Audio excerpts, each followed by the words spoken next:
I've been living here on and off since '57, but I've been here full time since '85.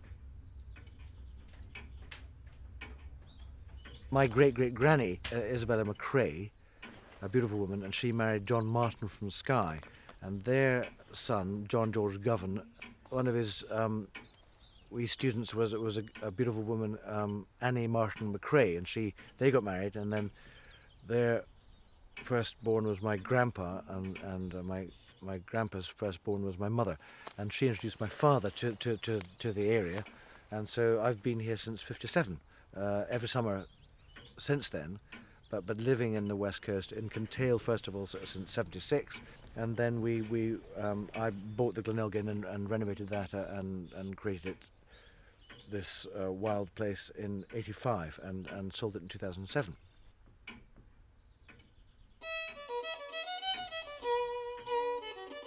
It's a magical and ancient place, and there's people living here for probably 10,000 years. You open the curtains and it's a kaleidoscope of ever-changing weather systems.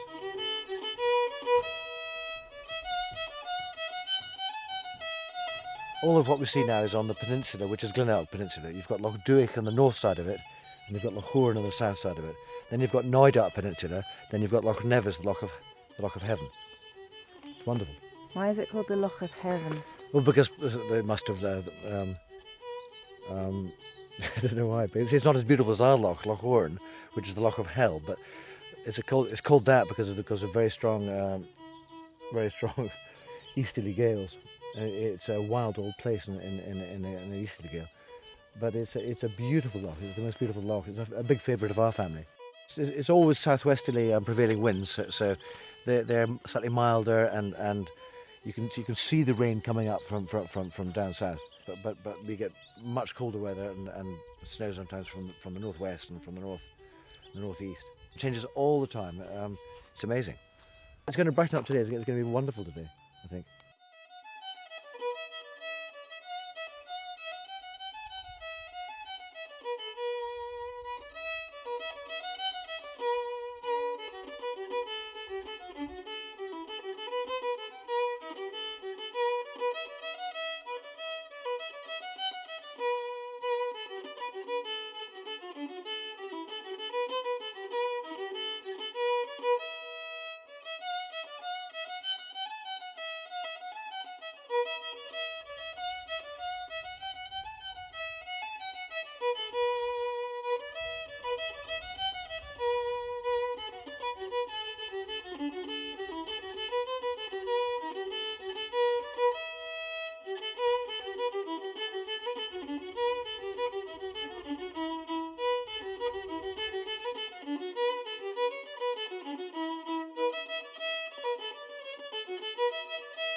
This is William Mackenzie, and I've known him my entire life, and my father knew him before me, and Willie was the postman here. Well, when did you retire, Willie? 20 years ago. About 20 years ago. So when was that? 2096. He retired in 96, and I've got a cinefilm of Willie 60 years ago, up Loch Hourn a bit. and his run was Carl Cowes right back to Glenelg and right back to Arnisdale, then back to Corran, and then he used to get in his boat, and then he used to go 10 miles up the Horn. There's a great big wonderful loch here, and I've got a cine film of my big sister Caroline at the age of about 4 or 5 with Willie's big postman's hat on. What kind of weather did you got there, William? In all weathers? All weathers, and when I was young, I used to get a big head. They would tell me that, how hardy I was to go out in bad weather. And my head was getting bigger. Why I was not drowned, I do not know. And did you ever, once or twice, it wouldn't have been often, but did you ever take a dram in the boat? Oh, yes. Yes, I used to be very fond of them. Mrs. Hunter in Kellismore, it was a bad day. I would rather get a cup of tea, or if I wanted a dram, I got it, and a good glass of whiskey. It was proper drams in those days. What do you love about your homeland here? Well, I'll tell you a story. I was in Inverness. I was in hospital there for about 3 weeks, lying on my back. My back, something went in it. And I was looking at the ceiling. If you saw a fly, it was wonderful. When I came back here, I had to learn to walk again. Did you? And they thought I had gone mad. Oh, isn't this wonderful? Isn't this beautiful? Oh, well, I never lost that. Yeah, fantastic. No. Oh, it was fantastic. And tell us about the time that you saw a sea monster out there. Oh, I'd be about maybe 10. And I don't know. It had a big, long neck out of the sea. But still, to this day, if I'm passing that night at that spot, I get rather windy. It's fascinating. You saw this great, big, blooming, big thing. Because Chris was saying to us that he thinks there's definitely something in Loch Ness. Do you think so too? Yes. Oh, I think so. Because I know a policeman that used to be in Fort Augustus. He was in the army, and I never ever heard him told a lie, and he saw it. And 4 members of my family have seen it, which is a lot for one family.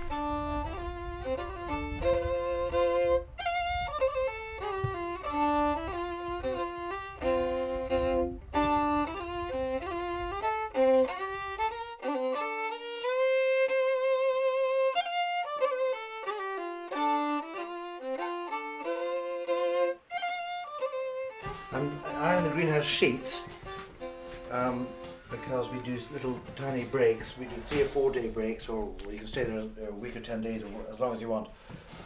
So I've got 2 sets of sheets, and this is the spare stuff. This is all today, and then wash the other stuff. In the greenhouse, they can come and have sort of total sort of privacy and sanctuary, and it's a totally unique, like most of Glenelg, it's a unique wee place, and they've got this gigantic view. So if they're in bed or in the bath or in the hot tub or on a deck chair or just simply standing gazing, they've got this gigantic view. It's a big sort of West Coast view. It's just that this far from madding crowd in this mad world. It's unique, I suppose. There's otters, there's foxes, there's all sorts of things. There's pine martens. In fact, pine martens come and play on the deck chairs down at the greenhouse and bounce up. We baby pine bouncing up and down on the deck chairs. And quite a few guests have fed the wee pine martens too. But there's all sorts of stuff going on.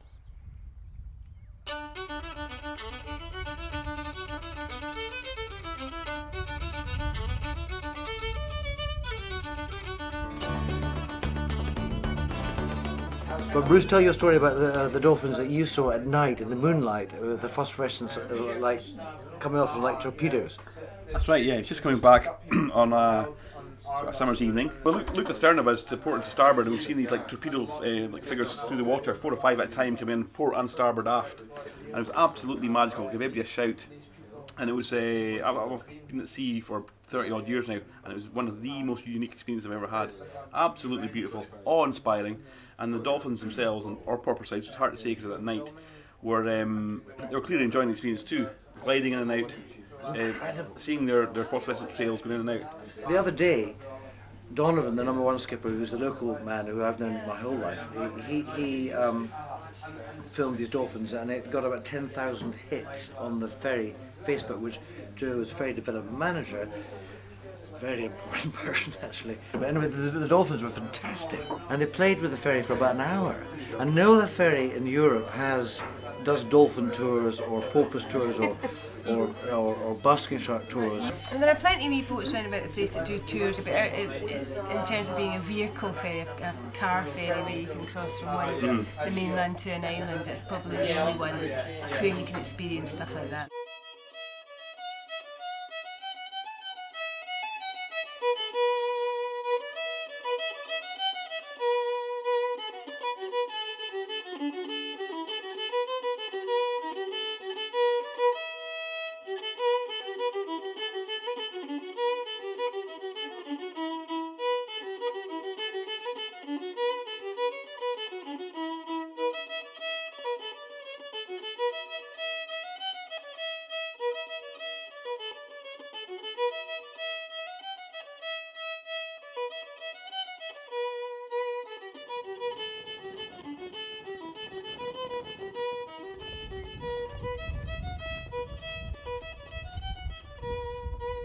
So here we are in the oldest, this is our wee shed, and this is the oldest car ferry in the world.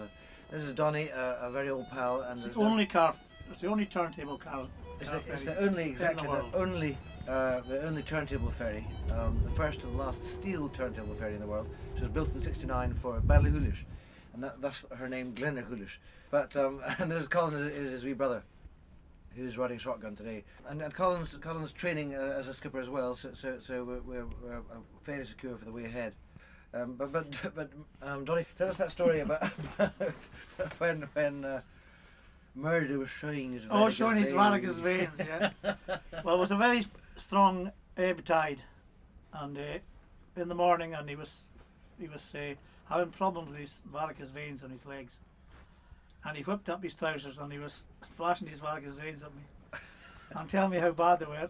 And when he got his trousers back, when he got properly dressed again, he was away down the tide, and with a strong tide, and the engine wasn't big enough to pull back up again, so we had to stay down the tide for about 3 hours. So Murdo had to take them around. There was a German family, a French family and an English family on board. I think there was 10 people on board, so we took them round to his house, and his wife fed them coffee and tea, and I think the men got a couple of whiskies each. 3 hours later we came back and continued ferrying. Tell us a bit about Calray and these big spring tides you experience sometimes, and the extreme lows and extreme highs. And well, there's 6 metres of a difference here in the tides, and that's in the big springs, which we had 3 weeks ago, was it? 3 or 4 weeks ago? Yeah, huge. It was a huge tide, so it's very, very tricky here, because you've got rocks on the south side of both piers, which you have to watch, and the tides will push you onto them, and you get a bit of wind like you have today. North wind we were off yesterday because of the north wind, because of the big tides and north wind, and it's very, very tricky, because it's so narrow here, and all this water's trying to get out or trying to get back in again. And with a north wind and the ebb tide, it's very tricky. And the Donny worked from 15, 16, 17 years old for Murdo Mackenzie, the original owner. The varicose veins man. The Sea Eagle has been here for 8 years now. I think 8 years since we've seen him first. He's got him and his partner are nesting in the area, and he's from now, which is the end of April, till September, well, middle of September, he'll be feeding the chicks. So we're guaranteed him. But you can pick quite big fish. Seals, guaranteed to see seals every day here, from the whole of the ferry season. Just now there's maybe about 20, 30, but in the spring, another month's time there'll be about 200 to 300 seals here. Is that right? Otters, we've seen about 4 weeks since we started. We've seen about maybe 7, 8 otters, and 2 weeks ago we had about 10 dolphins here, and we followed them, and they followed us all the way over to their side. And They come back and forth for a while. No, just the one trip they took us. They just came over. Did not pay for a return ticket? No, No. didn't do the return ticket. They just followed us over to the sky side and then just left. But they were really good. There was about 10 of them jumping all around us. Seen a minke whale last year, was it? What, going through? Yeah. I'd love to have seen that. What would happen if there was no ferry? I think you would find that not so many people would come to the area, not so many people would come to Glenelg. I think a lot of the holiday houses, the chalets, the bed and breakfast, the inn would lose numbers because the ferry gives people a convenient and quick route to Skye. A gateway to Skye. A gateway to Skye, yes. A lot of people come as well to the ferry and stop and go round Glenelg and maybe go to the shop or the inn or use the services in the community. Also, it would mean the loss of Work. three full-time jobs. 3 full-time and about 6. And 7 or 8 part-time jobs. Yeah. So it would be a huge blow to the community to lose the ferry. Huge blow.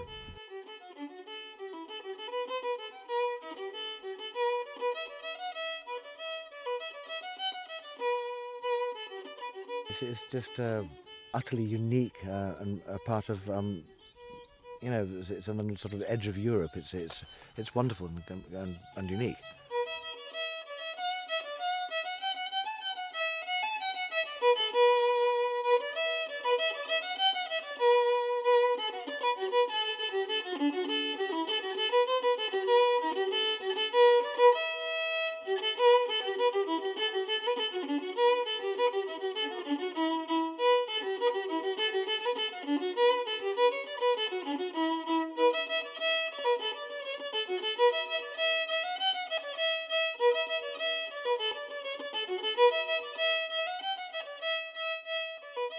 Okay.